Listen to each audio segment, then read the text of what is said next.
Hello friends, welcome to Prep IAS. ये lecture modern India का 18th lecture है। इससे पहले ऑलरेडी 17 लेक्चर हम लोग डिस्कस कर चुके हैं। एंड फ्रेंड्स, आज इस वीडियो में हम बात करेंगे ब्रिटिश पॉलिसीज़ एंड उसका इकोनॉमिक इम्पैक्ट के बारे में। बहुत इंपॉर्टेंट टॉपिक है, क्वेश्चंस पूछे जा सकते हैं प्रीलिम्स में भी और मेंस में भी। एंड दोस्तों, उन सभी लोगों के लिए जो कि नए नए हमारे इस चैनल से जुड़े हैं, हमारे इस कोर्स से जुड़े हैं, थोड़ी सी जानकारी हमारे इस इनिशिएटिव के बारे में। फ्रेंड्स, प्रेप आईएएस ने 17 मार्च को यूपीएससी प्रीलिम्स 2021 के लिए 3 महीने का फ्री क्रैश कोर्स लॉन्च किया था, जो कि 20 जून तक चलने वाला है। एंड दोस्तों, काफ़ी सारी अच्छी चीज़ें हैं, जैसे कि एकदम फ्री है, आपको किसी भी तरह का कोई भी पेमेंट नहीं करना है हमारे इस क्रैश कोर्स को लेके। कॉम्प्रिहेंसिव कवरेज होगा, ठीक है। लास्ट में 5 high quality full length mock test होंगे, जहाँ पे आप अपनी परफॉर्मेंस को एनालाइज कर सकते हो, अपने वीक एरियाज, अपने स्ट्रॉन्ग एरियाज को डिटरमाइन कर सकते हो। स्टैटिक एंड डायनामिक दोनों ही पोर्शन हम लोग कवर करवा रहे हैं, ठीक है। हमारे टेलीग्राम चैनल पे आपको स्टडी मटेरियल, नोट्स और हमारे तमाम वीडियोस की पीडीएफ आपको वहाँ पे मिल जाएगी। एंड फ्रेंड्स, संडे को 2 चीज़ें होती हैं। एक तो सी सेट का लेक्चर होता है, ठीक है, और साथ ही साथ डाउट क्लियरिंग सेशन होता है, जहाँ पे आप डायरेक्ट फैकल्टी से बात करके अपने डाउट्स को रिजोल्व कर सकते हो।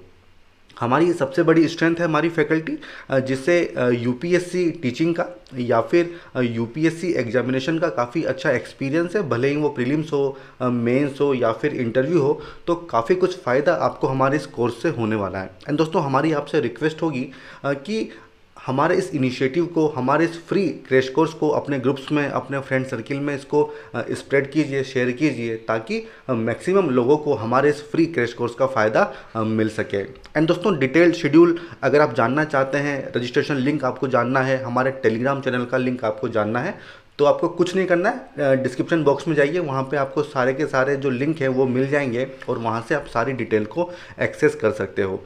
फ्रेंड्स, अब हम बात करेंगे हमारे आज के टॉपिक की, ठीक है। दोस्तों फ्रेंड्स, यहाँ पे हमें ये समझना होगा कि जो ब्रिटिश की एडमिनिस्ट्रेटिव पॉलिसीज़ थी, ठीक है, जो प्रशासनिक पॉलिसीज़ थी, उनमें काफ़ी चेंजेस हमको देखने को मिलते हैं। अगर हम 1857 के पहले की बात करें तो कंडीशंस अलग थी, और 1857 के बाद की बात करें तो कंडीशंस अलग थी। अगर हम रिवोल्ट ऑफ 1857 के पहले की बात करें दोस्तों, तो ब्रिटिश लोगों का ये एटीट्यूड था कि हम इंडिया को मॉडर्नाइज करेंगे। प्रोग्रेसिव लाइंस पे हम देखते हैं कि सती को एलिमिनेट किया जाता है, हम देखते हैं कि फीमेल इन्फेंटिसाइड को बंद किया जाता है, तो काफ़ी कुछ सोशल रिफॉर्म्स वगैरह भी किए जाते हैं। लेकिन जब 1857 में रिवोल्ट होती है, तब उसके बाद ब्रिटिश गवर्नमेंट अपना एटीट्यूड चेंज कर लेती है, ठीक है, और काफ़ी रिएक्शनरी पॉलिसीज़ अपनाती है। उनका ऐसा मानना था कि हमने इतना कुछ किया, उसके बाद भी रिवोल्ट हो गई। इसका मतलब क्या है कि जो इंडियंस हैं वो रिफॉर्म्स के लायक ही नहीं है, सबसे पहली बात। दूसरा, इंडियंस जो हैं वो सेल्फ गवर्नेंस के लायक भी नहीं है, और उनकी ज़िंदगी में सुधार के लिए ब्रिटिश लोगों की प्रेजेंस ज़रूरी है। बिना ब्रिटिश लोगों की प्रेजेंस से के जो इंडियन होंगे वो अपनी लाइफ को अच्छा नहीं कर पाएंगे। तो इस तरह की एडमिनिस्ट्रेटिव पॉलिसीज़ का डिवीज़न हमको देखने को मिलता है। अब दोस्तों, इसी दौरान हम देखते हैं कि काफ़ी ऐसी पॉलिसीज़ अपनाई जाती हैं, जैसे कि डिवाइड एंड रूल। हमने देखा था कि ब्रिटिश गवर्नमेंट ने काफ़ी इस पॉलिसी का यूज़ किया था। अब डिवाइड एंड रूल दोस्तों देखिए, इसमें गवर्नमेंट क्या करती थी, हिंदू वर्सेस मुस्लिम करती थी, ठीक है। एक रीजन को दूसरे रीजन से लड़वाती थी, ठीक है, कास्ट के बीच में लफड़ा करवाती थी, ठीक है। भले ही आप देख लीजिए कि प्रिंसेस हुए और उसके स्टेट्स हुए, उनके बीच में लफड़ा करवाती थी, लोगों को डिवाइड करती थी और फिर उसके बाद रूल करती थी। फ्रेंड्स, हमने ये भी देखा था कि जब 1857 की रिवोल्ट हुई थी, तो ब्रिटिश लोगों ने इसका मुख्य जिम्मेदार मुस्लिम लोगों को माना था, ठीक है। और फिर हम देखते हैं कि 1857 के बाद मुस्लिम लोगों पे काफ़ी अत्याचार होता है, ठीक है, उनको काफ़ी साइडलाइन किया जाता है। बट उसके बाद थोड़े समय के बाद 1860-70s आते आते गवर्नमेंट समझ जाती है कि जो ये राइजिंग नेशनल टाइड है, ये जिस तरह का नेशनलिज्म की भावना कांग्रेस में पनप रही है, ठीक है, जिस तरह से जो एजुकेटेड लोग हैं वो ब्रिटिश गवर्नमेंट को क्रिटिसाइज़ कर रहे हैं, तो हमको मुस्लिम लोगों का सपोर्ट चाहिए होगा। तो फिर मुस्लिम लोगों के अपीजमेंट की कहानी शुरू हो जाती है। तो दोस्तों, ये डिवाइड एंड रूल पॉलिसी थी, जिसको हमने समय समय पर काफ़ी अच्छे से डिस्कस किया है। दूसरी पॉलिसी थी hostility towards educated Indians. Friends, आपको पता होगा कि जब 1857 की रिवोल्ट हुई थी तो इस रिवोल्ट में जो एजुकेटेड इंडियंस थे उन्होंने पार्टिसिपेट नहीं किया था। क्यों?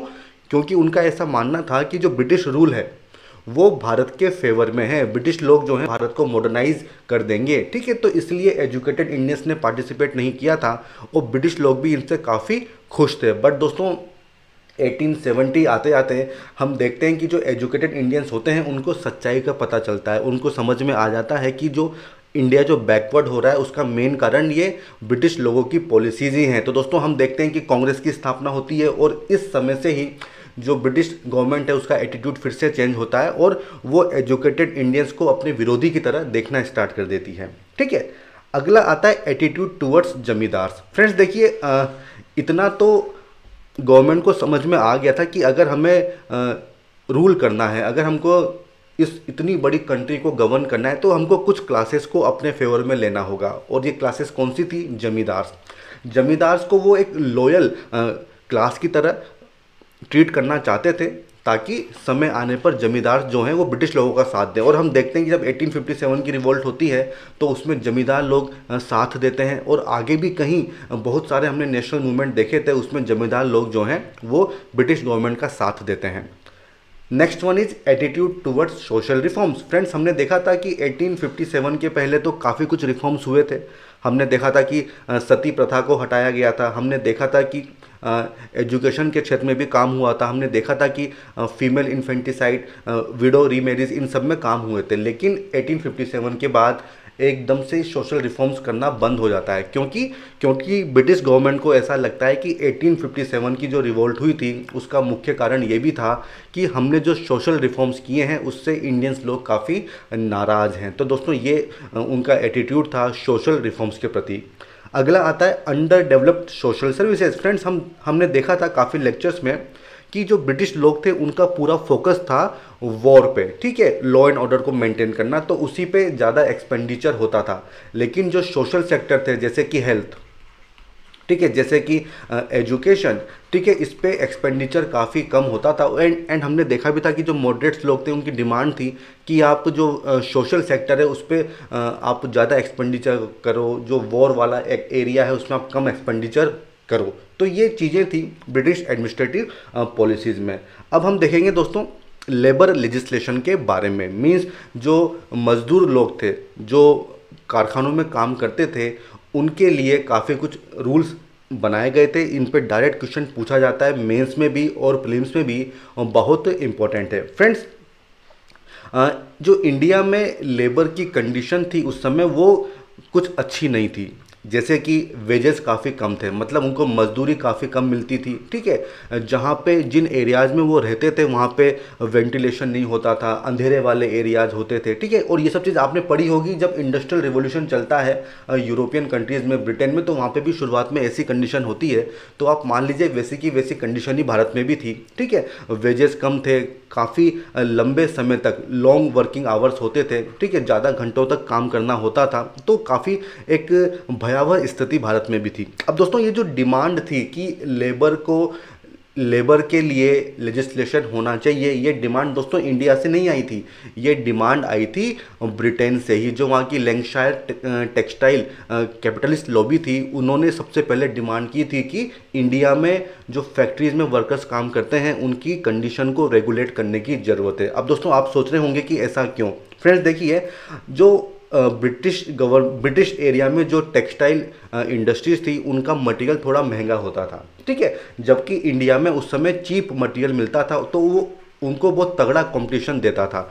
तो उन लोगों को ऐसा लगता था कि क्योंकि इंडिया में लेबर रेगुलेटेड नहीं है, ठीक है, काफ़ी चीप लेबर अवेलेबल है, ठीक है, उनकी कंडीशन भी काफ़ी ख़राब है, तो ये सब मुख्य कारण है कि क्यों वहाँ का मटेरियल इतना सस्ता है, ठीक है। तो इस चीज़ को रोकने के लिए वो डिमांड कर रहे थे कि लेबर को रेगुलेट किया जाए, उनके लिए लेजिस्लेशन मतलब कानून बनाए जाने चाहिए ताकि उनकी कंडीशन में सुधार हो। अल्टीमेटली उनका मोटिव ये था कि कंपटीशन कम होगा, क्योंकि अगर कानून बन जाएंगे तो जो इंडियन प्रोडक्ट हैं वो भी महंगे हो जाएंगे, ठीक है दोस्तों। तो उन्होंने कमीशन के अपॉइंटमेंट की डिमांड की थी कि आप एक कमीशन बनाओ जिससे ये पता चले कि इन फैक्ट्रीज में काम करने वाले लेबर्स की कंडीशन क्या है। और ऐसा पहला कमीशन 1875 में अपॉइंट होता है और फिर 1881 में हम देखते हैं कि पहला इंडियन फैक्ट्री एक्ट पास होता है। दोस्तों बहुत इंपॉर्टेंट है, ठीक है, डायरेक्ट क्वेश्चन इस पे पूछे जाते हैं, आपको एक एक लाइन पता होनी चाहिए। फ्रेंड्स ये जो इंडियन फैक्ट्री एक्ट था 1881 का, इसने बेसिकली चाइल्ड लेबर के मुद्दे पे ही इसने अपना प्रोविजंस दिए थे। अब चाइल्ड कौन था? 7 से 12 साल के बीच का जो बंदा होगा उसको चाइल्ड उस समय बोला जाता था, ठीक है। तो चाइल्ड लेबर की प्रॉब्लम को दूर करने के लिए इस एक्ट को पास किया था। अब देखिए क्या इसमें प्रोविजंस थे। सबसे पहला कि 7 साल से कम उम्र के जो बच्चे हैं, ठीक है, जो चिल्ड्रन हैं, उनको आप एम्प्लॉयमेंट नहीं दोगे, उनका एम्प्लॉयमेंट प्रोहिबिटेड होगा। बहुत इंपॉर्टेंट पॉइंट है। सेकंड, जो चिल्ड्रन होंगे उनको पर डे आप 9 आवर्स से ज़्यादा काम नहीं करवा सकते हो, ठीक है। तो एक तो उम्र जो है उनकी निर्धारित कर दी, दूसरा कितने डेली वर्किंग आवर्स होंगे वो भी उन्होंने निर्धारित कर दिया था। तीसरा ये था कि महीने भर में, ठीक है, आपको 4 हॉलीडेज मिलेगी। अब दोस्तों देखिए यहाँ पे सवाल कैसे घुमाते हैं। आपको ऑप्शन दिया जाएगा कि इंडियन फैक्ट्री एक्ट 1881 में मंथ में हर वीकेंड पे छुट्टी की बात हुई थी, मींस हॉलीडे की बात हुई थी। दोस्तों देखिए यहाँ पे मंथ में 4 हॉलीडेज हैं, ठीक है। इसका ये मतलब नहीं है कि हर वीक में एक छुट्टी मिलेगी, ठीक है। तो ये चीज़ आपको समझनी होगी। इसके अलावा अगला प्रोविजन ये था कि जो हैजार्डस मशीनरी होगी, मींस ऐसी मशीनें जो कि खतरनाक हैं, उनको आपको प्रॉपर फेंसिंग करनी होगी। तो ये 5 पॉइंट दोस्तों बहुत इंपॉर्टेंट हैं, इन पे डायरेक्ट सवाल पूछे जाते हैं। अगला एक्ट आया था इंडियन फैक्ट्री एक्ट 1891। अब दोस्तों देखिए इसमें क्या प्रोविजंस थे। सबसे पहला जो मिनिमम एज थी उसको बढ़ा दिया गया था। पहले हमने देखा था कि 7 से 12 साल के बच्चों को चाइल्ड लेबर माना गया था, अब उम्र बढ़ा दी थी और कितनी कर दी थी? 9 ईयर्स से लेके 14 ईयर्स के बीच में, ठीक है। तो पहला प्रोविज़न तो ये था जो आपको याद रखना होगा कि जो मिनिमम एज थी उसको बढ़ा दिया गया था। सेकंड प्रोविज़न ये था कि चिल्ड्रन के लिए मैक्सिमम वर्किंग आवर्स अब कम कर दिए थे। पहले थे 9 आवर्स पर डे, अब वो हो गए थे 7 आवर्स, ठीक है। तो ये भी आपको याद रखना होगा कि further number of working hours को रिड्यूस किया गया था। तीसरा ये था कि वुमेन के लिए भी मैक्सिमम वर्किंग आवर्स को फिक्स किया गया था। दोस्तों बहुत इंपॉर्टेंट है, और ये कितने थे? 11 आवर्स पर डे, और इसमें 1.5 आवर का इंटरवल भी शामिल था, ठीक है फ्रेंड्स। तो ये भी इंपॉर्टेंट इन्फॉर्मेशन है। और यहाँ पे आपको ये भी देखना होगा कि केवल फीमेल्स के वर्किंग आवर यहाँ पे फिक्स किए जा रहे हैं। अगर हम बात करें मेल्स की तो उनके लिए ऐसा कुछ भी नहीं था, वो अनरेगुलेटेड थे, उनसे कितना भी काम करवाया जा सकता था। इसके अलावा सभी लोगों के लिए वीकली हॉलीडे की बात हुई थी। दोस्तों देखिए इससे पहले हमने देखा था कि मंथ में 4 हॉलीडे मिलेंगी, और 1891 में हो जाता है कि हर वीक में आपको एक छुट्टी मिलेगी। दोस्तों ये इसी पे सवाल बनता है, ठीक है। तो ये आपको याद रखना होगा। अब फ्रेंड्स ये जो रेगुलेशंस थे, लेबर रेगुलेशंस, ये पूरे इंडिया में लागू नहीं हुए थे। अगर हम बात करें वो टी और कॉफ़ी प्लांटेशन जो ब्रिटिश लोग ऑन करते थे, ठीक है, जो यूरोपियन लोग जिसके मालिक थे, वहाँ पे ये लॉज एप्लीकेबल नहीं होते थे। वहाँ पे सिमिलर, वहाँ पे वैसा ही एक्सप्लॉयटेशन चलता आ रहा था जो पहले से चलता था, ठीक है दोस्तों। तो वहाँ पे इसको रेगुलेट नहीं किया गया था। तो ये सवाल भी बन सकता है, आपको इस पॉइंट को क्लियर करना होगा, ठीक है फ्रेंड्स। तो ये तो थे लेबर लेजिस्लेशन, हमने देखा 1881, और दूसरा हमने देखा 1891। फ्रेंड्स अब हम बात करेंगे फ्रीडम ऑफ प्रेस के बारे में। दोस्तों देखिए सबसे पहली बात ये आती है कि इस प्रेस का इसका मुख्य ऑब्जेक्टिव क्या था, क्यों इसको यूज़ किया जाता था। ऑब्वियस सी बात है कि लोगों को एजुकेट करना, ठीक है, गवर्नमेंट की पॉलिसीज़ को इन्फ्लुएंस करना, ठीक है, अगर कोई गलत पॉलिसी है तो उसको क्रिटिसाइज़ करना। तो इन सब के लिए प्रेस की अहम भूमिका होती थी। एंड दोस्तों इस वाले टॉपिक को हम सेपरेट एक लेक्चर में डिस्कस करेंगे, तो वहाँ पे मैं डिटेल में आपको समझाऊंगा कि समय समय पर, ठीक है, प्रेस को फ्रीडम भी दी गई, कभी कभी इस पर रेस्ट्रिक्शन भी लगाए गए। जैसे कि हमने देखा था वर्नाकुलर प्रेस एक्ट 1878, ठीक है, तो उसके तहत रेस्ट्रिक्शन लगाए गए थे। ये हम अगले चैप्टर में अच्छे से इसको देखेंगे, ठीक है दोस्तों। अब हम बात करेंगे वाइट रेसिज्म। दोस्तों देखिए ये नस्लवाद जो होता है, जो ब्रिटिश लोग थे वो अपनी नस्ल को, अपनी रेस को काफ़ी सुपीरियर मानते थे। जो श्वेत उनकी नस्ल थी उसको काफ़ी सुपीरियर मानते थे, और जो इंडियन रेस थी उसको इन्फीरियर मानते थे। फ्रेंड्स हमने एक बार पहले भी बात की थी, एक मर्द मूवी आई थी अमिताभ बच्चन की, ठीक है, आपको याद होगा, ठीक है। उसमें एक सीन था जिसमें एक होटल था, उसके बाहर लिखा होता है कि Indians and dogs are not allowed. ठीक है, मतलब कुत्ते और भारतीयों का इस होटल में आना मना है। तो दोस्तों इस तरह का ट्रीटमेंट होता था। जो वाइट रेस थी वो इंडियन रेस को एकदम इन्फीरियर समझती थी। भले ही वो सिविल या मिलिट्री वाली चीज़ हो, वहाँ पे भी हायर पोस्ट पे इंडियंस को अलाउ नहीं किया जाता था। रेलवे कंपार्टमेंट्स हुए, पार्क्स हुए, होटल्स हुए, क्लब्स हुए, यहाँ पर भी डिस्क्रिमिनेशन किया जाता था और कहीं कहीं जगह तो एंट्री ही अलाउड नहीं थी। तो इस तरह का ट्रीटमेंट इंडियन लोगों के साथ किया जाता था। तो फ्रेंड्स ये तो हो गया था एडमिनिस्ट्रेटिव पॉलिसीज़। ठीक है, अब हम बात करेंगे ब्रिटिश की social and cultural policies. Friends देखिए ये भी इम्पोर्टेंट है। दोस्तों देखिए अगर हम बात करें 1813 की, ठीक है, तो इससे पहले जो ब्रिटिश लोग थे उनका ये मानना था कि भाई हम इंडिया के जो सोशल, रिलीजियस, कल्चरल जो लाइफ है उसमें हम इंटरफेयर नहीं करेंगे। लेकिन 1813 के बाद इंडियन सोसाइटी को ट्रांसफॉर्म करने के मेजर्स लिए जाते हैं। फ्रेंड्स हमने देखा था 1829 में सती को एलिमिनेट किया जाता है, विडो रीमैरिज एक्ट पास किया जाता है, हमने फीमेल इन्फेंटिसाइड की भी बात की थी। ठीक है फ्रेंड्स, तो ये सब चीज़ें 1813 के बाद होने लगती हैं। अब दोस्तों आप सोच रहे होंगे कि ऐसा क्यों ब्रिटिश लोगों ने सोचा कि हम इंडियन सोसाइटी को ट्रांसफॉर्म करेंगे। दोस्तों इसके काफ़ी कारण हैं और ये कारण पूछे जा सकते हैं मल्टीपल चॉइस क्वेश्चंस में। सबसे पहला कारण था इंडस्ट्रियल रिवॉल्यूशन जो कि ब्रिटेन में हो रही थी। अब दोस्तों देखिए वहाँ पे इंडस्ट्रियल रिवॉल्यूशन हो रहा है, ठीक है, बड़े लेवल पे वहाँ पे मटेरियल बन रहे हैं। ठीक है, अब वो मटेरियल जो बन रहा है उसको बेचना भी तो होगा, तो वो इंडिया को एक बिग मार्केट, एक बहुत बड़े मार्केट की तरह ट्रीट कर रहे थे। ठीक है, कि हमारा जो भी मटेरियल बनेगा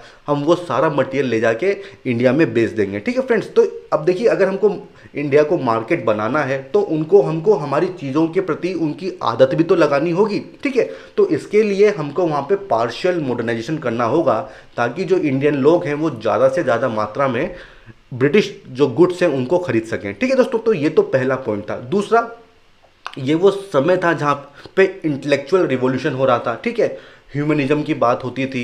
अगर हम फ्रेंच रिवॉल्यूशन की बात करें तो यहाँ पे लिबर्टी, इक्वलिटी, फ्रेटर्निटी की बात हो रही थी। काफ़ी सारे थिंकर्स थे जैसे कि वोल्टायर हो गया, लोके हो गया, रोसो हो गया। तो ये सब जो है ह्यूमनिज्म की बात करते थे, इक्वलिटी, लिबर्टी की बात करते थे, फ्रेटर्निटी की बात करते थे। तो इन सब के चलते भी जो ब्रिटिश लोग थे उन्होंने ये सोचा था कि भाई हम भारत में जो है मॉडर्नाइजेशन लाएंगे। बट दोस्तों देखिए ये चीज़ इतना आसान नहीं थी। ब्रिटिश गवर्नमेंट के मन में डिलेमा कि अगर हम बहुत ज़्यादा मॉडर्नाइजेशन कर देंगे तो कहीं ऐसा ना हो कि इंडियंस जो हैं उनको सच्चाई पता चल जाए। ठीक है, और वो ब्रिटिश इंटरेस्ट के अगेंस्ट हो जाए। ठीक है, तो पहली दुविधा तो उनके मन में ये थी। तो इसलिए उन्होंने क्या सोचा कि हम पार्शियल मॉडर्नाइजेशन करेंगे। पार्शियल मतलब कंप्लीट नहीं करेंगे, थोड़ा बहुत करेंगे।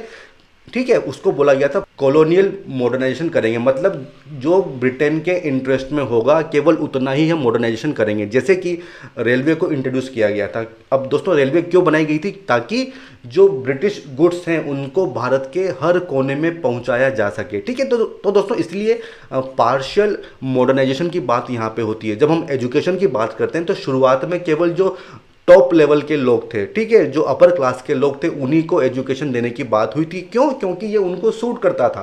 तो इसलिए हम पार्शियल मॉडर्नाइजेशन की बात कर रहे हैं, हम कॉलोनियल मॉडर्नाइजेशन की बात कर रहे हैं। आई होप दोस्तों आपको ये चीज़ क्लियर हुई होगी।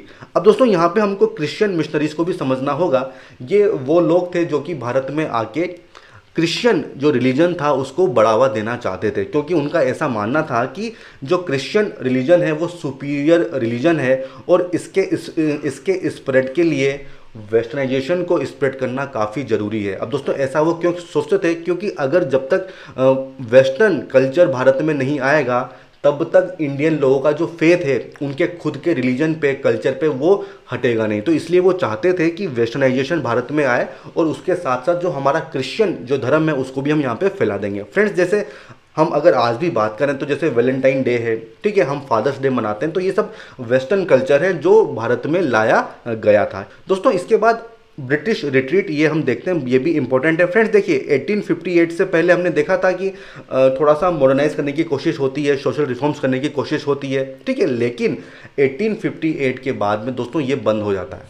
ठीक है, सोशल रिफॉर्म्स करने बंद हो जाते हैं और मॉडर्नाइजेशन भी इतने बड़े लेवल पे नहीं होता है। लेकिन दोस्तों जो इंडियंस थे, जो हमारी एजुकेटेड क्लासेस थी, वो काफ़ी समझदार थी। ठीक है, वो पढ़ी लिखी थी, उन्होंने वेस्टर्न थॉट्स को समझा था, तो वो ये चीज़ समझ चुके थे कि जो हमारा कल्चर है ये किसी भी तरह से इन्फीरियर नहीं है, पहली बात। दूसरी बात, उन्होंने ब्रिटिश गवर्नमेंट की पॉलिसीज़ को समझ लिया था कि ये पॉलिसीज़ हमारे लिए ख़तरनाक हैं और इन्हीं की वजह से हम बैकवर्ड होते जा रहे हैं। तो इसलिए वो डिमांड करते थे जो ब्रिटिश रूल है वो मॉडर्न प्रिंसिपल पे होना चाहिए, जैसे कि लिबर्टी, इक्वलिटी एंड जस्टिस, मतलब आज़ादी मिलनी चाहिए, न्याय मिलना चाहिए, सबको समानता मिलनी चाहिए। तो इस तरह की वो डिमांड करते थे। ठीक है फ्रेंड्स, तो हम देखते हैं कि 1858 के बाद में ब्रिटिश के एटीट्यूड में काफ़ी चेंजेस आते हैं, सोशल रिफॉर्म्स नहीं होते हैं। ठीक है, क्या बोलते हैं, मॉडर्नाइजेशन इतने बड़े लेवल पे नहीं होता है। एंड दोस्तों, ब्रिटिश लोगों ने जब सोशल रिफॉर्म्स किए थे 1857 के पहले, तो जो ऑर्थोडॉक्स सेक्शन थे इंडियन सोसाइटी के,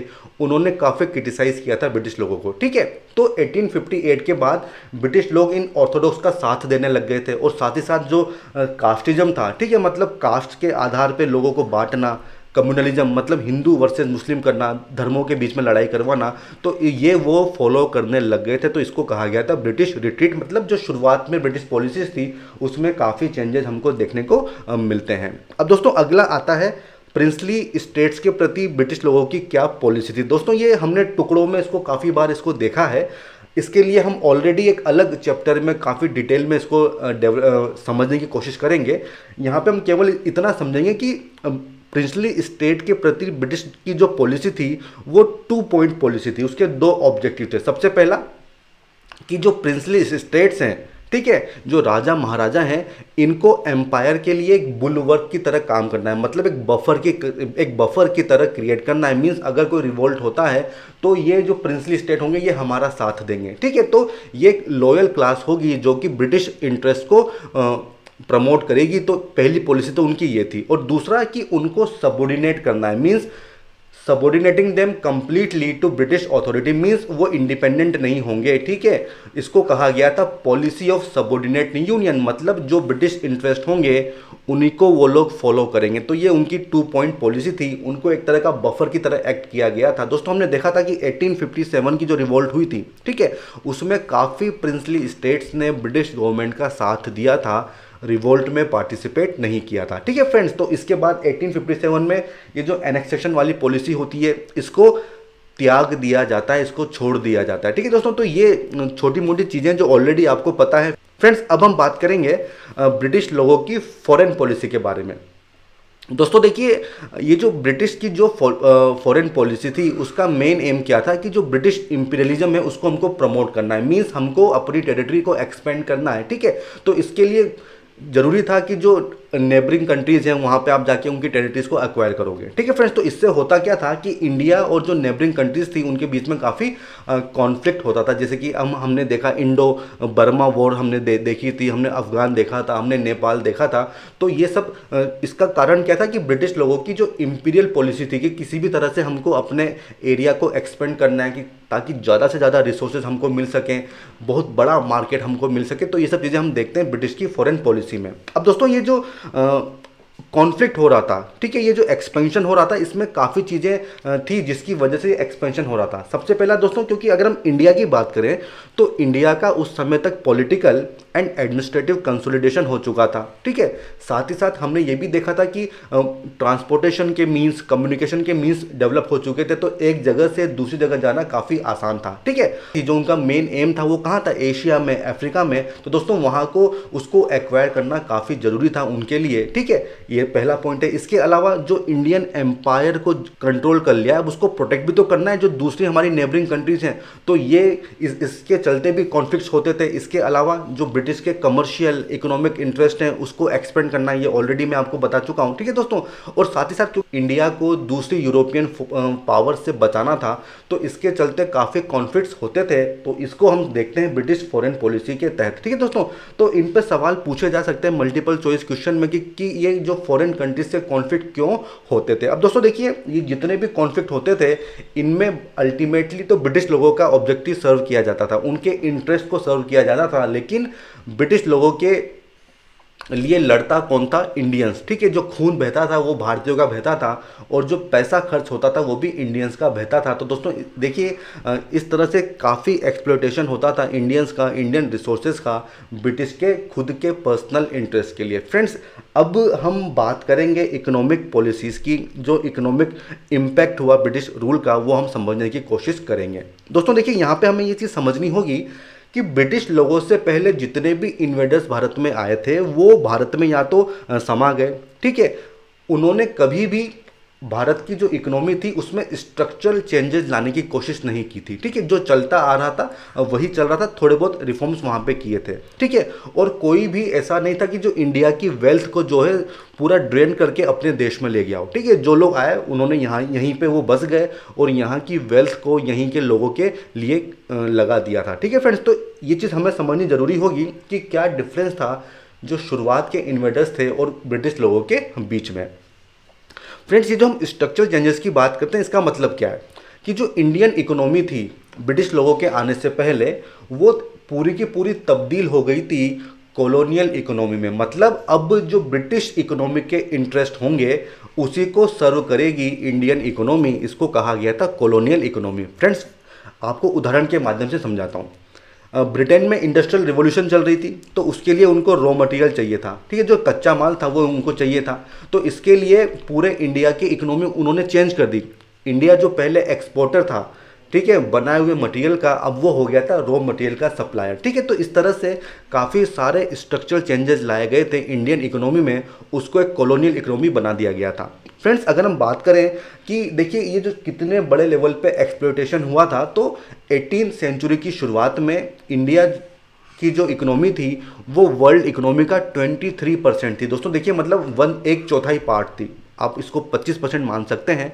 और अगर हम 1947 आज़ादी के समय की बात करें तो ये घट के हो जाता है 3%। दोस्तों देखिए, 23% से डायरेक्ट 3% पे हम पहुंच जाते हैं। ठीक है, तो इतना बड़ा एक्सप्लॉयटेशन ब्रिटिश लोगों ने इंडिया में किया था। अब दोस्तों इसको हम और अच्छे से समझेंगे कि ये जो ब्रिटिश पॉलिसीज़ थी इसका इकोनॉमिक इम्पैक्ट क्या हुआ। सबसे पहला था डी इंडस्ट्रियलाइजेशन, मतलब जो इंडस्ट्रीज थी वो उनका सत्यानाश हो गया था, वो तबाह हो गई थी। जो हमारे आर्टिशंस थे, ठीक है, जो कारीगर थे, जो हैंडी क्राफ्ट्समैन थे, उन सब का सत्यानाश हो गया था। ठीक है, वो एक सबसे बड़ा पहलू था इकोनॉमिक इम्पैक्ट का। दोस्तों इसका क्या कारण था? सबसे पहला कि वन वे फ्री ट्रेड हो गई थी। मतलब दोस्तों इसका मतलब क्या हुआ? One way free trade, Britain से जो मटेरियल इंडिया में आ रहा है उस पर किसी भी तरह की ड्यूटीज़ नहीं थी या फिर कम ड्यूटीज़ थी, जिसकी वजह से वो मटेरियल काफ़ी सस्ता हो जाता था। एंड दोस्तों वो मशीन के द्वारा बनाया जाता था, तो काफ़ी चीप होता था और काफ़ी बल्क में इंडियन मार्केट में लाया जाता था। एंड दोस्तों जो इंडियन मटेरियल था उस पर काफ़ी सारी ड्यूटीज़ लगा दी जाती थी, जिसकी वजह से वो मटेरियल काफ़ी महंगा हो जाता था, तो उसके एक्सपोर्ट पे काफ़ी पाबंदियां थी। तो इसको कहा गया था one way free trade. I hope दोस्तों आप इस चीज़ को समझ पा रहे होंगे।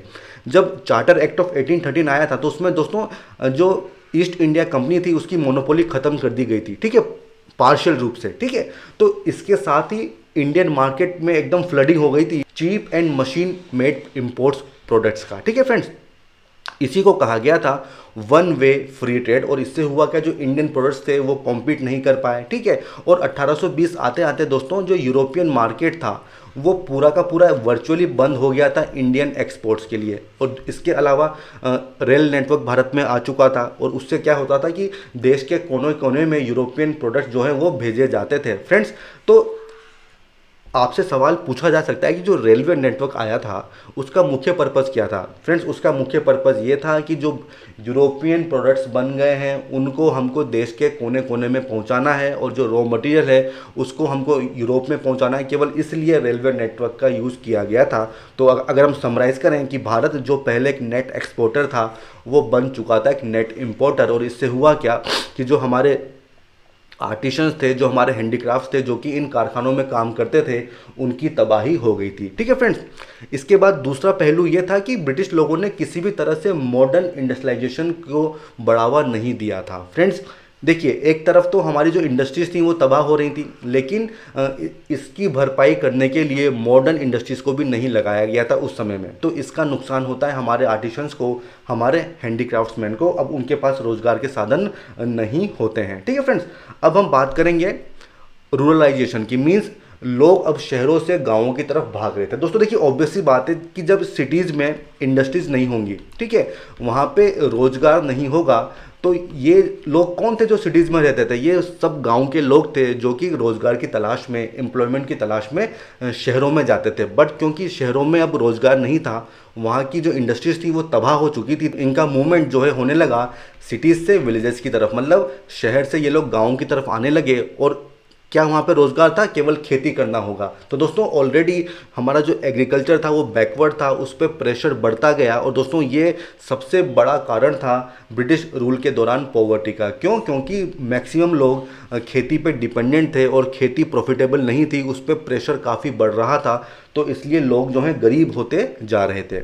इसके अलावा जो हमारे पीजेंट्स थे, जो किसान थे, इनका इम्पॉवरिशमेंट हो रहा था। मतलब ये गरीबी की ओर इनको धकेला जा रहा था। दोस्तों देखिए, जो ब्रिटिश पॉलिसीज़ थी उसका मोटिव क्या था एग्रीकल्चर में? कि हमको रेंट्स मैक्सिमाइज करना है, जो रेवेन्यू है उसका शेयर मैक्सिमाइज करना है। मतलब कैसे भी करके हमको मैक्सिमम प्रॉफिट होना चाहिए। इसके अलावा हमने ये भी देखा था कि अब लैंड एक प्राइवेट प्रॉपर्टी बन गई थी, उसको ट्रांसफ़र किया जा सकता था। ठीक है दोस्तों, तो इन सब से हुआ क्या कि जो जो टीनेंट्स थे, ठीक है, उनका काफ़ी ज़्यादा एक्सप्लॉयटेशन हुआ। ठीक है, अब वो किसी भी तरह से ज़मीन पे अपना हक नहीं जता सकते थे। इसके अलावा दोस्तों जो गवर्नमेंट थी वो एग्रीकल्चर में काफ़ी कम स्पेंड करती थी, जिससे उसकी प्रोडक्टिविटी बढ़ी नहीं बल्कि और घट गई थी। ठीक है फ्रेंड्स, अगर हम ज़मींदारों की बात करें तो ज़मींदारों का केवल एक ही काम था कि कैसे हम एक्सप्लॉइट करें किसानों को, किस तरह से उनसे मैक्सिमम रिवेन्यू हम वसूल करें। हमने देखा था परमानेंट सेटलमेंट पे हमने कि किस तरह से ज़मींदार लोग जो हैं वो शोषण करते थे। अब दोस्तों इसके अलावा जब किसानों को पैसा चुकाना है लेकिन पैसा उनके पास है नहीं, तो वो क्या करते थे? मनी लेंडर्स, जो कि साहूकार लोग होते थे, उनके पास जाते थे। और ये मनी लेंडर्स, ये साहूकार ज़्यादा इंटरेस्ट पे लोन देते थे। एंड फ्रेंड्स, जनरली ये जो मनी लेंडर्स होते थे ये ग्रेन मर्चेंट्स भी होते थे, मतलब अनाज होता था उसको खरीदते थे। तो दोस्तों क्योंकि किसान अब इस लोन को चुका भी नहीं पा रहा है, तो ये मनी लेंडर्स क्या करते थे? उसके अनाज को सस्ते दाम पे खरीद लेते थे। तो मतलब दोनों तरफ से मुनाफा होता था। और अगर हम किसान की बात करें तो दोनों तरफ से उसका नुकसान होता था। ठीक है दोस्तों, तो जो किसान था उस पर ट्रिपल बर्डन था, एक तो गवर्नमेंट का, एक जमींदार का और एक मनी लेंडर का। तो दोस्तों ये बहुत इंपॉर्टेंट है। इन्हीं सब कारणों की वजह से जो किसान थे वो गरीबी की ओर धकेले जा रहे थे। तो हम बंगाल में देखते हैं कि 1815 आते आते आधी से ज़्यादा जो ज़मीन थी वहाँ पे वो मर्चेंट्स, मनी लेंडर्स, उनके पास चली गई थी। एंड दोस्तों ये जो मनी लेंडर्स होते थे, ये जो जमींदार होते थे, ये दोस्तों ये ऐसा नहीं था कि गांव में रहते थे, ये सब शहरों में रहते थे। ठीक है, और हमने ये भी देखा था कि एक एब्सेंटी लैंडलॉर्डिज्म क्या होता है, मतलब कि ये जो लैंडलॉर्ड्स होते थे, जमींदार होते थे, ये गाँव में नहीं है बल्कि शहरों में है। और जो जमींदार है और जो किसान है उसके बीच में कम से कम 50-60 इंटरमीडियरी हो जाते थे। और सभी लोगों का काम होता था रेवेन्यू कलेक्शन करना, और हर बंदा प्रॉफिट कमाता था और सारा का सारा पैसा वसूल किया जाता था किसान से। तो इससे किसान पे बर्डन बढ़ रहा था। ठीक है फ्रेंड्स, अगर हम बात करें प्रोडक्टिविटी की, तो किसी भी तरह के प्रयास नहीं किए गए थे एग्रीकल्चर के इम्प्रूवमेंट में। किसी तरह की टेक्निकल एजुकेशन नहीं लाई गई थी। ठीक है, मॉडर्न टेक्नोलॉजी नहीं लाई गई थी। भले ही किसान कल्टीवेटर हो, जमींदार हो या गवर्नमेंट हो, कोई भी प्रोडक्टिविटी बढ़ाने में काम नहीं कर रहा था। तो इससे हुआ क्या? हमारा एग्रीकल्चर स्टेगनेंट हो गया। मतलब जैसा चल रहा था वैसा ही चल रहा था, उसमें किसी भी तरह का इम्प्रूवमेंट नहीं होता है। इसके अलावा दोस्तों जो फेमाइन थी, जो अकाल था, वो भी समय समय पर आता रहता था। हमने भी काफ़ी लेंथ में इसको डिस्कस किया है। फूड ग्रेन्स की शॉर्टेज होती थी, साथ ही साथ जो ब्रिटिश लोगों की पॉलिसीज़ थी उसकी वजह से भी ये फेमाइंस आती थी और इन सब का असर पड़ता था किसान लोगों पे, वो गरीबी की तरफ बढ़ते जा रहे थे। फ्रेंड्स, इसके अलावा एक और चीज़ आती है, कमर्शलाइजेशन ऑफ इंडियन एग्रीकल्चर। ठीक है दोस्तों, ये भी एक बहुत बड़ा इकोनॉमिक इम्पैक्ट था ब्रिटिश पॉलिसीज़ का। फ्रेंड्स, ब्रिटिश लोगों के आने से पहले जो एग्रीकल्चर था वो एक वे ऑफ लाइफ था, एक बिजनेस एंटरप्राइज नहीं था। मतलब आप बिजनेस करने के लिए चीज़ों को बेच रहे हो। लोग अपने खुद के कंजप्शन के लिए एग्रीकल्चर करते थे। लेकिन दोस्तों ब्रिटिश लोगों के आने के बाद हुआ क्या? कमर्शलाइजेशन होने लगा। मतलब कुछ स्पेशलाइज्ड क्रॉप्स थी, जैसे कि कॉटन, जूट, ग्राउंड नट मतलब मूंगफली, oil seeds, sugar cane, tea, coffee, रबड़, इन सब की खेती ज़्यादा होने लगी। क्यों? क्योंकि ये जो क्रॉप्स होती थी इनके नेशनल और इंटरनेशनल मार्केट में इनकी काफ़ी अच्छी प्राइस मिलती थी और इससे बहुत तगड़ा मुनाफा कमाते थे ब्रिटिश लोग। दोस्तों इस आपको यहाँ पे ध्यान में रखना होगा कि जो किसान हैं, जो कल्टीवेटर्स हैं, उनको इसका कुछ फ़ायदा नहीं मिलता था, क्योंकि सारा का सारा मुनाफा जो था वो तो यूरोपियन लोग लेके चले जाते थे और इसीलिए वो फोर्स करते थे कि आप कमर्शियल क्रॉप्स को ग्रो करिए, क्योंकि इसकी नेशनल और इंटरनेशनल मार्केट में काफ़ी डिमांड होती थी। अब दोस्तों ये कमर्शलाइजेशन क्यों स्टार्ट हुआ, इसके भी काफ़ी सारे फैक्टर थे, जैसे कि मनी इकोनॉमी का स्प्रेड हुआ। ठीक है, लोग पहले तो दोस्तों बार्टर ट्रेड होता था, ठीक है, मटेरियल को एक्सचेंज किया जाता था, लेकिन अब मनी इकोनॉमी हो गई थी तो एक्सचेंज करना काफ़ी आसान हो गया था। इसके अलावा अब कंपटीशन बढ़ गया था, कॉन्ट्रैक्ट्स वगैरह होते थे जहाँ पे आपको आपके ऊपर पाबंदी होती थी कि आपको इस चीज़ को ग्रो करना है। जैसे इंडिगो की हम बात करें, जो इंडिगो कल्टीवेशन होता था उसमें कॉन्ट्रैक्ट पे लोगों को साइन किया जाता था। ठीक है, एक यूनिफाइड नेशनल मार्केट बन गया था, मॉडर्न मीन्स ऑफ कम्युनिकेशन बढ़ गए थे जिससे ट्रेड करना काफ़ी आसान हो गया था। एंड दोस्तों जो ब्रिटिश की कैपिटल थी वो सब भारत में आती थी इन्वेस्टमेंट के लिए। फ्रेंड्स अगर हम बात करें रेलवे की तो उसमें सारा का सारा जो पैसा था वो ब्रिटिश लोगों का लगा हुआ था, तो इसको कहते थे ब्रिटिश फाइनेंस कैपिटल। ये लोग इन्वेस्ट करने भारत में आते थे और जितना मुनाफा होता था वो लेके वापस चले जाते थे। ठीक है दोस्तों, तो इन सब की वजह से एग्रीकल्चर का कमर्शलाइजेशन होता है। अब फ्रेंड्स जैसा कि मैंने आपको बताया था कि कमर्शलाइजेशन से जो भारतीय किसान था उसको कुछ ज़्यादा फायदा नहीं हुआ था, फोर्सफुली उससे ये चीज़ करवाई जाती थी। एंड दोस्तों क्योंकि कमर्शलाइजेशन का मतलब यही था कि आपको अपनी क्रॉप को नेशनल या फिर इंटरनेशनल मार्केट में बेचना है। तो दोस्तों इसका मतलब ये हुआ कि अगर मार्केट में फ्लक्चुएशन होगा तो उसका डायरेक्ट इम्पैक्ट आपके ऊपर भी पड़ेगा। अगर मान लीजिए कि मार्केट में प्राइसेस बढ़ गई तो दोस्तों जो इंटरमीडियरी होते थे वो सारा मुनाफा कमा लेते थे, और अगर मार्केट में प्राइसेस कम हो गई तो उसका सारा बर्डन किसान के ऊपर डाला जाता था। तो काफ़ी सारी इनडेप्टनेस उसके पास हो जाती थी, मतलब बहुत सारा लोन उसको चुकाना पड़ता था, वो कर्जे के अंदर दब जाता था। तो ये सब चीज़ें हमको वहाँ पे देखने को मिलती हैं। ठीक है दोस्तों, अब फ्रेंड्स हम बात करेंगे डिस्ट्रक्शन ऑफ इंडस्ट्री की and let development of modern industry. हमारे यहाँ मॉडर्न इंडस्ट्री जो आई थी वो काफ़ी लेट आई थी। ठीक है, और इससे पहले जो हमारी इंडस्ट्रीज थी उनका डिस्ट्रक्शन हो चुका था, ये हम ऑलरेडी देख चुके हैं दोस्तों। फ्रेंड्स अगर हम बात करें स्टील इंडस्ट्री की तो वो एक मॉडर्न इंडस्ट्री थी, पर दोस्तों ब्रिटिश लोगों ने काफ़ी रेस्ट्रिक्शन लगा रखे थे। किस तरह के? जैसे कि पाबंदी ये थी कि आपको केवल स्टील के जो हायर ग्रेड होगा केवल उसी को प्रोड्यूस करना है, और वो भी केवल ब्रिटिश यूज़ के लिए। एंड दोस्तों देखिए उस समय जो डिमांड थी वो लोअर ग्रेड स्टील की थी। तो ठीक है, जो इंडियन इंडस्ट्रीज थी उनको लोअर ग्रेड के प्रोडक्शन की मनाही थी, ये सारा मटेरियल आता था यूरोप से। ठीक है, तो इससे जो हमारी इंडस्ट्रीज थी वो डेवलप नहीं हो पा रही थी। इसके अलावा जो इंडियन स्टील के इंपोर्ट पे काफ़ी रेस्ट्रिक्शन थे ब्रिटेन में, तो इसका भी नुकसान हुआ था हमारी इंडियन स्टील इंडस्ट्री को। ठीक है फ्रेंड्स, तो ये सब इंपॉर्टेंट पॉइंट्स हैं जिस पे सवाल पूछे जाते हैं। हमारे जो इंडियन ट्रेडर्स थे, मनी लेंडर्स थे, जो बैंकर्स थे, इनको ब्रिटिश लोग काफ़ी सपोर्ट करते थे। क्यों? क्योंकि ये ब्रिटिश लोगों की जो पॉलिसीज थी उसमें फिट होते थे। ट्रेडर्स क्यों होते थे? क्योंकि ब्रिटिश प्रोडक्ट्स को एक जगह से दूसरी जगह ये लोग लेके जाते थे। मनी लेंडर्स क्यों? क्योंकि प्रोडक्ट्स को खरीदने के लिए लोगों को लोन दिया जाता था। जो किसान लोग होते थे जो कि समय पर रेवेन्यू नहीं दे पा रहे हैं तो उनको मनी लेंडर पैसा देते थे। तो ये तीनों लोग ऐसे थे जो कि ब्रिटिश लोगों को सपोर्ट करते थे। ब्रिटिश की जो पॉलिसीज़ थी, ठीक है, उनमें इनका एक अहम रोल होता था। तो ये भी सवाल पूछा जा सकता है। अब दोस्तों अगर हम बात करें second half of 19th century की, मतलब 1850 के बाद, तो हम देखते हैं कि मॉडर्न मशीन बेस्ड इंडस्ट्रीज जो हैं भारत में आने लग जाती हैं। बट दोस्तों देखिए यहाँ पे आपको ये चीज़ समझनी होगी कि ये जो मॉडर्न इंडस्ट्रीज थी ये फॉरेन ओन्ड थी। ठीक है, इंडियंस लोग इसको ओन नहीं करते थे और इसमें फॉरेन कैपिटल लगी होती थी, इंडियन कैपिटल इसमें नहीं लगी होती थी। तो ये इसके ड्रॉबैक्स थे। अगर हम बात करें पहली कॉटन टेक्सटाइल मिल की तो वो 1853 में लगी थी बॉम्बे में, और किसने? कोवास जी नाना भोई ने इसको लगाया था। बहुत इंपॉर्टेंट है, इस पर ऑलरेडी सवाल पूछा जा चुका है प्रीलिम्स में एक बार। अगर हम फर्स्ट जूट मिल की बात करें तो 1855 में लगी थी रिसरा में, मतलब बंगाल में। तो ये भी आपको याद रखना होगा। एंड दोस्तों इनमें इंडियन मनी, इंडियन पैसा नहीं लगा था, इनमें फॉरेन कैपिटल लगी थी। एंड दोस्तों उसका नुकसान क्या था कि अगर फॉरेन कैपिटल लगी है तो सारा का सारा मुनाफा भी वही लोग लेके चले जाएंगे, इससे इंडिया का फ़ायदा नहीं होगा। हालांकि रिसोर्सेज इंडिया के लग रहे हैं, लेकिन जो प्रॉफिट है वो इंडिया में नहीं जाएगा, वो सारा प्रॉफिट चला जाएगा यूरोप में। तो इसलिए फॉरेन कैपिटल के ये काफ़ी बड़े नुकसान होते थे। फ्रेंड्स, अगर हम बात करें इंडियन ओन्ड इंडस्ट्रीज़ की, तो ये भी भारत में लगती हैं। कब लगती हैं? 19वीं सेंचुरी की एंड में कॉटन और जूट में, और 20वीं सेंचुरी की शुरुआत में शुगर एंड सीमेंट में। लेकिन दोस्तों ऐसा नहीं था कि इनके साथ कोई प्रॉब्लम्स नहीं थी, काफ़ी सारी प्रॉब्लम्स थी जिनसे ये सफ़र करते थे। जैसे कि इनको क्रेडिट आसान मतलब कम इंटरेस्ट रेट पर नहीं मिलता था, ठीक है। गवर्नमेंट के द्वारा टैरिफ प्रोटेक्शन नहीं किया जाता था। फॉरेन कंपनीज जिनके पास अच्छी टेक्नोलॉजीज़ थी उनसे इनको काफ़ी बड़े लेवल पे कॉम्पीट करना पड़ता था, ठीक है दोस्तों। तो ये काफ़ी सारी समस्याएं थी जिनसे ये परेशान होते थे।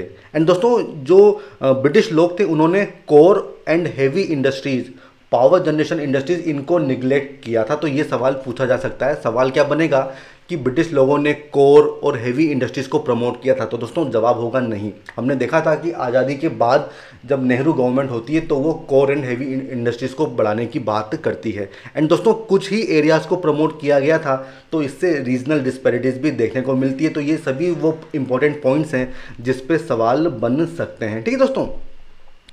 फ्रेंड्स, अब हम बात करेंगे nationalist critic of colonial economy. मतलब कुछ लोग ऐसे थे जो कि कॉलोनियल इकोनॉमी को क्रिटिसाइज करते थे, तो उनके बारे में हमें पढ़ना काफ़ी ज़रूरी है। फ्रेंड्स, हमने देखा था कि जो एजुकेटेड लोग थे वो शुरुआत में ब्रिटिश रूल को अच्छा मानते थे। उनको ऐसा लगता था कि ये लोग भारत को मॉडर्नाइज कर देंगे। बट 1860 70 आते आते ये लोग समझ चुके थे कि इंडिया की बैकवर्डनेस का कारण क्या है, ब्रिटिश पॉलिसीज़, और इसको ये लोग अब लोगों के सामने रखने जा रहे थे। सबसे बड़ा नाम था दादा भाई नेहरू जिन्होंने इकोनॉमिक ड्रेन की थ्योरी को सामने रखा था। एक बहुत ही फेमस इन्होंने बुक लिखी थी, poverty and un British rule in India, जिसमें इकोनॉमिक ड्रेन की थ्योरी को सामने रखा था।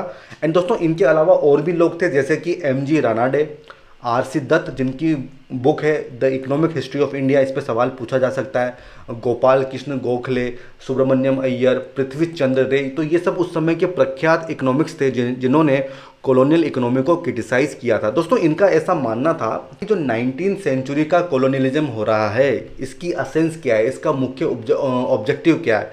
इंडिया को ट्रांसफॉर्म कर देना है किस चीज़ में?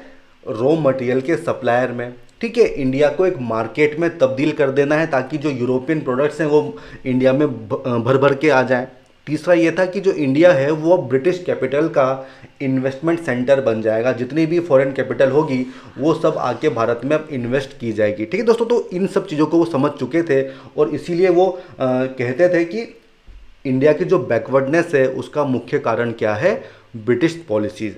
फ्रेंड्स, ये जो इकोनॉमिक क्रिटिक थे इन्होंने ये डिमांड की थी कि किसी भी तरह से इंडियन इकोनॉमी जो है उसको अलग कर देना चाहिए ब्रिटिश इकोनॉमी से। मींस अब ब्रिटिश इकोनॉमी डिसाइड नहीं करेगी कि इंडियन इकोनॉमी किस तरह से होगी। मतलब जैसे कि अगर वहाँ पर रॉ मटेरियल चाहिए तो ऐसा ना हो कि रॉ मटेरियल इंडिया प्रोवाइड कर रहा है, ठीक है। उनका ये मानना था कि एक इंडिपेंडेंट इकोनॉमी डेवलप की जानी चाहिए बेस्ड ऑन मॉडर्न इंडस्ट्रीज, ठीक है फ्रेंड्स। तो सवाल बन सकता है कि जो शुरुआती जो नेशनल क्रिटिक थे वो मॉडर्न इंडस्ट्रीज नहीं चाहते थे, तो ये जवाब गलत होगा। वो चाहते थे कि मॉडर्न इंडस्ट्रीज बने लेकिन एक इंडिपेंडेंट इकोनॉमी भी होनी चाहिए। फ्रेंड्स, अब मैं बात करूंगा इकोनॉमिक ड्रेन की। इसका मतलब क्या था? फ्रेंड्स, इसका मतलब ये था कि जो इंडिया का नेशनल प्रोडक्ट है, आई होप आप सब लोग पढ़ चुके होंगे इकोनॉमी में कि जीडीपी क्या होती है, जीएनपी क्या होती है। तो इंडिया के नेशनल प्रोडक्ट का वो हिस्सा जो कि इंडियन लोगों के लिए अवेलेबल नहीं है बल्कि उसको भेजा गया है ब्रिटेन में वहाँ के लोगों के लिए, इस चीज़ को कहा गया था इकोनॉमिक ड्रेन।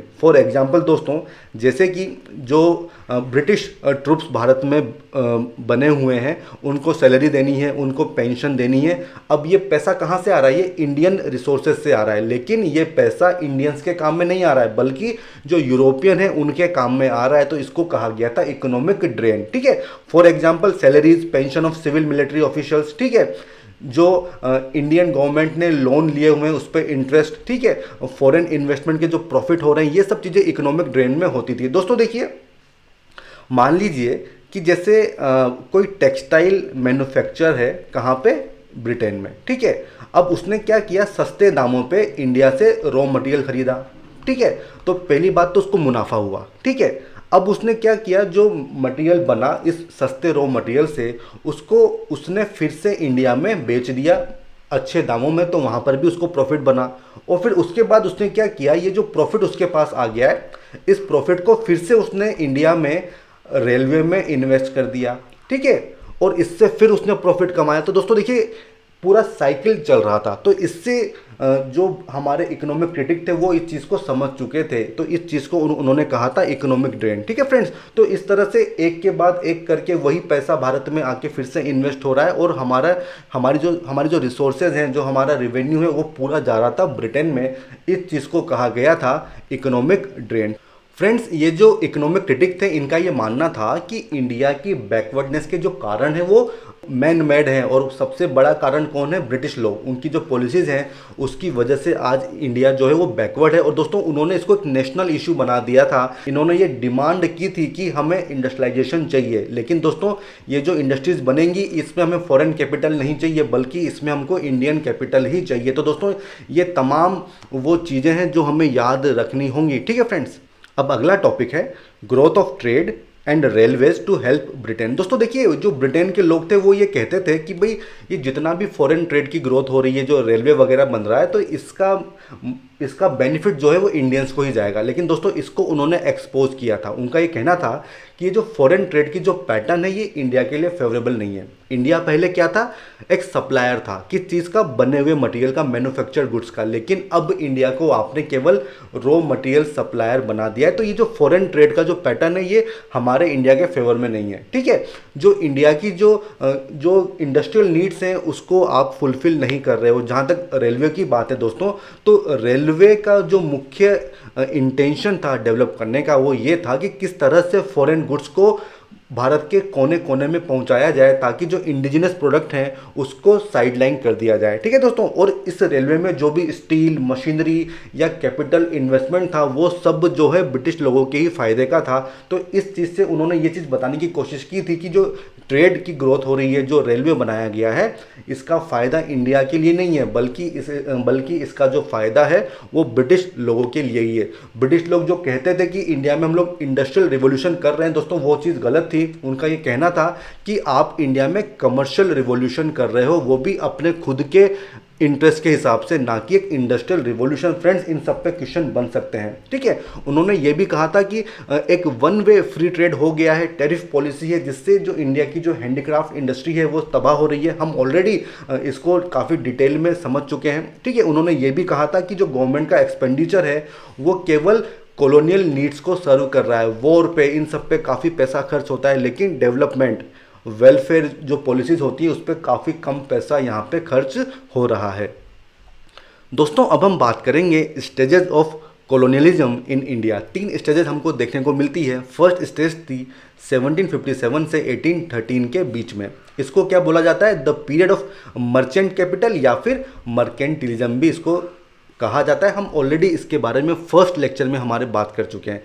इसको पीरियड ऑफ मोनोपोली ट्रेड भी कहा जाता है। इसमें 2 ऑब्जेक्टिव थे। सबसे पहला कि एक तो इंडिया में ट्रेड की मोनोपोली हमको एक्वायर कर लेनी है, ठीक है। जो दूसरे हमारे कॉम्पिटिटर्स हैं, जैसे कि दूसरे इंग्लिश लोग हो गए, यूरोपियन लोग हो गए, ट्रेडिंग कंपनीज हो गई, इंडियन मर्चेंट्स हो गए, इनको हमको साइडलाइन करना है, सबसे पहली बात। दूसरा हमको स्टेट पावर को कंट्रोल करना है, ताकि जो गवर्नमेंट के रेवेन्यूज़ हैं उस पर हमारा कब्जा हो जाए। तो इस पीरियड में ये 2 इनके मेन ऑब्जेक्टिव थे। एंड फ्रेंड्स सबसे इंपॉर्टेंट चीज़ ये है, इस दौरान हम देखते हैं कि जो ब्रिटिश मैन्युफैक्चर्ड गुड्स थे उनका कोई लार्ज स्केल इंपोर्ट इंडिया में नहीं होता है, बल्कि जो इंडियन टेक्सटाइल्स थे उनका बड़े लेवल पे एक्सपोर्ट होता है। क्यों दोस्तों, क्योंकि ब्रिटिश लोग जो हैं यहाँ पे एक्सप्लॉयटेशन करते हैं, सस्ते दामों में यहाँ के मटेरियल को खरीद के यूरोप में भेजते हैं। तो इस दौरान हम देखते हैं कि काफ़ी बड़े लेवल पे इंडियन टेक्सटाइल का एक्सपोर्ट होता है इस फर्स्ट स्टेज में। फ्रेंड्स सेकंड स्टेज जो थी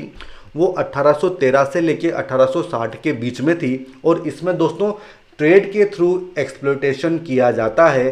फ्री ट्रेड हमने देखा था कि वन वे फ्री ट्रेड जो होती है वो इसी दौरान होती है। इंडिया जो था उसको एक रॉ मटेरियल सप्लायर बना दिया जाता है, और जितनी भी ब्रिटिश की पॉलिसीज़ थी वो इसी चीज़ को सुनिश्चित करने में लग जाती हैं कि किस तरह से रॉ मटेरियल जो है उसको एक्सपोर्ट किया जाए। ठीक है फ्रेंड्स, तो ये थी सेकेंड स्टेज। और इसके बाद जो थर्ड स्टेज आती है वो आती है 1860s के बाद में। फ्रेंड्स, इस दौरान हम देखते हैं कि जो फॉरेन इन्वेस्टमेंट था वो बढ़ जाता है, जो इंटरनेशनल कंपटीशन होता है वो बढ़ जाता है। क्यों? क्योंकि अब केवल ब्रिटेन ही मार्केट में नहीं होता है, बल्कि यूरोप की दूसरी कंट्रीज, अमेरिका, जापान, इन सब की तरफ से कंपटीशन बढ़ जाता है। तो दोस्तों इस दौरान ब्रिटेन का फोकस होता है कि किसी भी तरह से हमारा जो होल्ड है इंडिया पे उसको हम बढ़ाएं, उसको कंसोलिडेट करें, ताकि जो हमारी ये वैल्यूएबल कॉलोनी है ये हमारी ही बनी रहे, इस पे किसी दूसरी कंट्री का कब्जा न हो जाए। इस दौरान हम देखते हैं कि लार्ज स्केल में जो ब्रिटिश कैपिटल है वो भारत में लगाई जाती हैं। ठीक है फ्रेंड्स, ये कहा जाता है कि जो इंडियंस हैं वो सेल्फ गवर्नमेंट के लिए या फिर डेमोक्रेसी के लिए सूटेबल नहीं है, क्योंकि ऑब्जेक्टिव उनका क्या था कि हमको हमारा होल्ड इस वैल्यूएबल कॉलोनी पे रखना है, किसी दूसरी कंट्री का यहाँ पे कब्जा न हो जाए। इसलिए तरह तरह की बातें होती हैं। उनका ये कहना था कि ये जो इंडियंस हैं ये बारबरिक लोग हैं, मतलब ये लोग जो हैं सिविलाइज लोग नहीं हैं, और इनके ऊपर एक फॉरेन कंट्री का कंट्रोल होना काफ़ी ज़रूरी है, और ये काम हम करेंगे, ये वाइट मेंस का बर्डन है, मतलब ये हमारे ऊपर एक जिम्मेदारी है, जो हमारी वाइट रेस है, जो हमारी श्वेत नस्ल है, ये हमारी जिम्मेदारी बनती है कि हम इस बारबरिक लोगों को सिविलाइज बनाएं। ठीक है फ्रेंड्स, तो ये सब चीज़ें हम देखते हैं थर्ड स्टेज में। फ्रेंड्स, ये हमारा चैप्टर यहाँ पे ख़त्म हो चुका है। अब हम बात करेंगे मल्टीपल चॉइस क्वेश्चंस की। फ्रेंड्स, पहला क्वेश्चन है कि ब्रिटिश रूल के दौरान जो रेलवे का डेवलपमेंट हुआ था उसके चलते 3 स्टेटमेंट दिए गए हैं। पहला कि the investment in the railways वो पूरा का पूरा मतलब प्राइमरीली वो इंडिजिनस था, मतलब केवल इंडियन लोगों का पैसा इसमें लगा हुआ था। दोस्तों जस्ट अभी हमने डिस्कस किया था, इसमें फॉरेन कैपिटल का यूज हुआ था, तो पहला जो स्टेटमेंट है वो गलत है। दूसरा क्या है कि government of India guaranteed a fixed return on the capital invested. दोस्तों ये स्टेटमेंट सही है, जो फॉरेन पैसा भारत में लगा था उस पर एक फिक्स रिटर्न जो है वो गवर्नमेंट ऑफ इंडिया ने गारंटी किया था, तो सेकंड स्टेटमेंट यहाँ पे सही है। तीसरा क्या है, railway were built to promote internal trade of goods within the India. दोस्तों देखिए ये गलत है, इंटरनल ट्रेड प्रमोट नहीं करना था, बल्कि जो ब्रिटिश गुड्स आ गए हैं उनको प्रमोट करना है, और जो रॉ मटेरियल है उनको लेके जाना है यूरोप में। तो ये तीसरा स्टेटमेंट भी गलत होगा, तो इसका सही जवाब क्या होगा फ्रेंड्स? Option C, 2 only. ठीक है, अब हम बात करेंगे क्वेश्चन नंबर 2 की।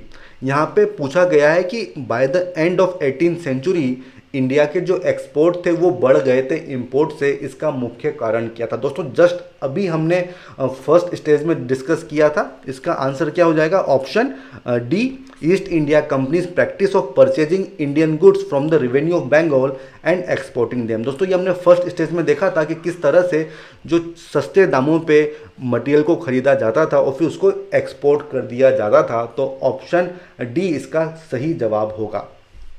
फ्रेंड्स, अब हम बात करेंगे क्वेश्चन नंबर 3 की कि कॉर्नवालिस के द्वारा जो जुडिशियल रिफॉर्म्स किए गए थे उसके चलते 3 स्टेटमेंट दिए गए हैं और बताना है कौन सा सही है। पहला, merger of the post of civil जज एंड कलेक्टर। दोस्तों देखिए ये तो हमने डिस्कस किया था कि मर्जर नहीं हुआ था, उसने इसको सेपरेट कर दिया था, तो फर्स्ट ऑप्शन तो फर्स्ट स्टेटमेंट गलत होगा। इसका मतलब दोस्तों अगर हम देखें तो ऑप्शन ए, सी और डी तीनों गलत हैं, सही जवाब होगा ऑप्शन बी, मतलब 2 ओनली। तो फ्रेंड्स देखिए ये आपको याद रखना होगा कि क्रिमिनल केसेस से डील करने के लिए सेपरेट कोर्ट्स बनाए गए थे, ये स्टेटमेंट सही है। Abolition of provincial courts of appeal, दोस्तों ऐसा नहीं हुआ था, वो अपील के कोर्ट्स वहाँ पे थे। ठीक है, तो जो ऑप्शन जो स्टेटमेंट 3 दिया हुआ है वो भी गलत है, सही जवाब होगा ऑप्शन बी, 2 ओनली। अब हम बात करेंगे क्वेश्चन नंबर 4 की, जहाँ पे फैक्ट्री एक्ट को लेके 2 स्टेटमेंट दिए गए हैं। पहला, इनका जो मुख्य ऑब्जेक्टिव था वो ब्रिटिश ओन फैक्ट्रीज में और जो टी इस्टेट्स थे जहाँ पे जो चाय के बागान थे वहाँ पे लेबर की कंडीशन को सुधारना था। दोस्तों हमने देखा था कि ये लॉज यहाँ पे नहीं एप्लीकेबल थे, तो पहला स्टेटमेंट तो गलत है। दूसरा, दे provided for complete abolition of child labour. Friends ये भी गलत है, कंप्लीट अबोलिशन की बात नहीं हुई थी, बल्कि उनके वर्किंग आवर्स और उनकी जो एज थी उसको फिक्स किया गया था, तो दोनों ही स्टेटमेंट गलत हैं। तो सही जवाब क्या हो जाएगा? Option D, neither 1 nor 2। ठीक है फ्रेंड्स, अब हम बात करेंगे क्वेश्चन नंबर 5 की, जहाँ पे ब्रिटिश की इकोनॉमिक पॉलिसीज़ के आउटकम के बारे में 3 स्टेटमेंट दिए गए हैं कि क्या उसके आउटकम थे। सबसे पहला, अर्बन हैंडीक्राफ्ट इंडस्ट्री की ग्रोथ हुई थी। दोस्तों ये तो तबाह हो गई थी, ठीक है, तो फर्स्ट स्टेटमेंट तो गलत है। सेकंड क्या है, डेवलपमेंट ऑफ प्लांटेशन इंडस्ट्री। दोस्तों हमने देखा था कि कमर्शलाइजेशन हुआ था, तो सेकंड स्टेटमेंट सही स्टेटमेंट है। तीसरा क्या है, जो ओल्ड जमींदार थे वो खत्म हो गए थे और नई क्लास पनप गई थी। दोस्तों देखिए ये स्टेटमेंट सही है, क्योंकि हमने देखा था परमानेंट सेटलमेंट पॉलिसी में कि जो जमींदार टाइम पे रिवेन्यू सबमिट नहीं कर पा रहे थे उनकी ज़मीनों को ऑक्शन कर दिया था, तो एक नई क्लास सामने आ गई थी, नए जमींदार जो थे वो सामने आए थे। तो ऑप्शन इसका सही कौन सा हो जाएगा, बी, ठीक है, 2 and 3 ओनली। आई होप आप इस चीज़ को समझ पा रहे होंगे। अब हम बात करेंगे क्वेश्चन नंबर 6 की। दोस्तों उससे पहले आप इस स्लाइड को पॉज करके इस आंसर के बारे में डिटेल्स यहाँ से प्राप्त कर सकते हो, ठीक है। अब हम बात करेंगे क्वेश्चन नंबर 6 की, जिसमें पूछा है कि जो 19th सेंचुरी थी उसमें जो इकोनॉमिक नेशनलिज्म था उसके रिगार्डिंग 2-3 स्टेटमेंट दिए हुए हैं और हमें बताना है कि कौन सा स्टेटमेंट सही है। सबसे पहला स्टेटमेंट ये है कि इकोनॉमिक सिस्टम के चलते जो क्रिटिक्स थे वो कौन कौन थे। एक तो दादा भाई नेहरू जी, एम.जी. रानाडे और आर.सी. दत्त। दोस्तों ये हमने अभी डिस्कस किया था, इन लोगों ने क्रिटिसाइज किया था। दूसरा, one of the criticism was that no measures were taken to arrest the falling exchange rate of the rupee. दोस्तों ये हम थोड़ा इसको बाद में भी डिस्कस करेंगे।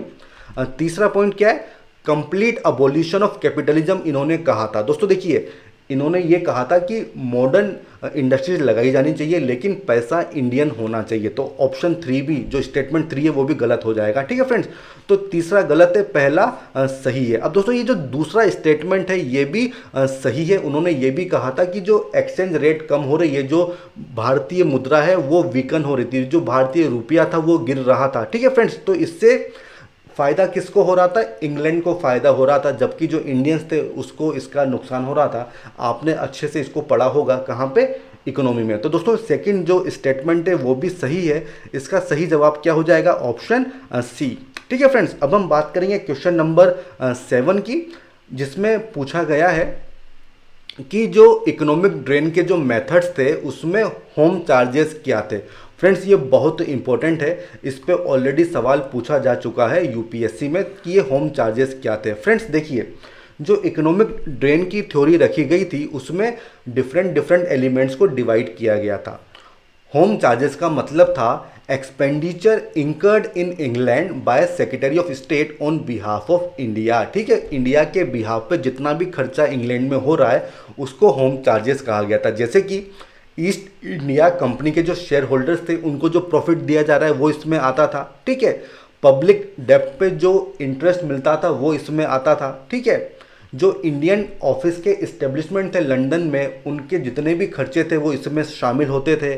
जो सिविल और मिलिट्री डिपार्टमेंट्स थे उनकी पेंशन, सैलरी वगैरह वो सब इसमें आती थी। इसके अलावा इंग्लैंड में जो भी आप ऑफिस स्टोर्स वगैरह परचेज कर रहे हो वो भी इसमें शामिल होता था, ठीक है फ्रेंड्स। तो अगर हम फिर से क्वेश्चन की तरफ बढ़ें, क्वेश्चन नंबर 7 की तरफ, तो डिविडेंड ये सही है, इंटरेस्ट ये भी सही है, पेंशन ये भी सही है, जबकि जो इंटरेस्ट ऑन फॉरेन कैपिटल था वो होम चार्जेस में शामिल नहीं होता था।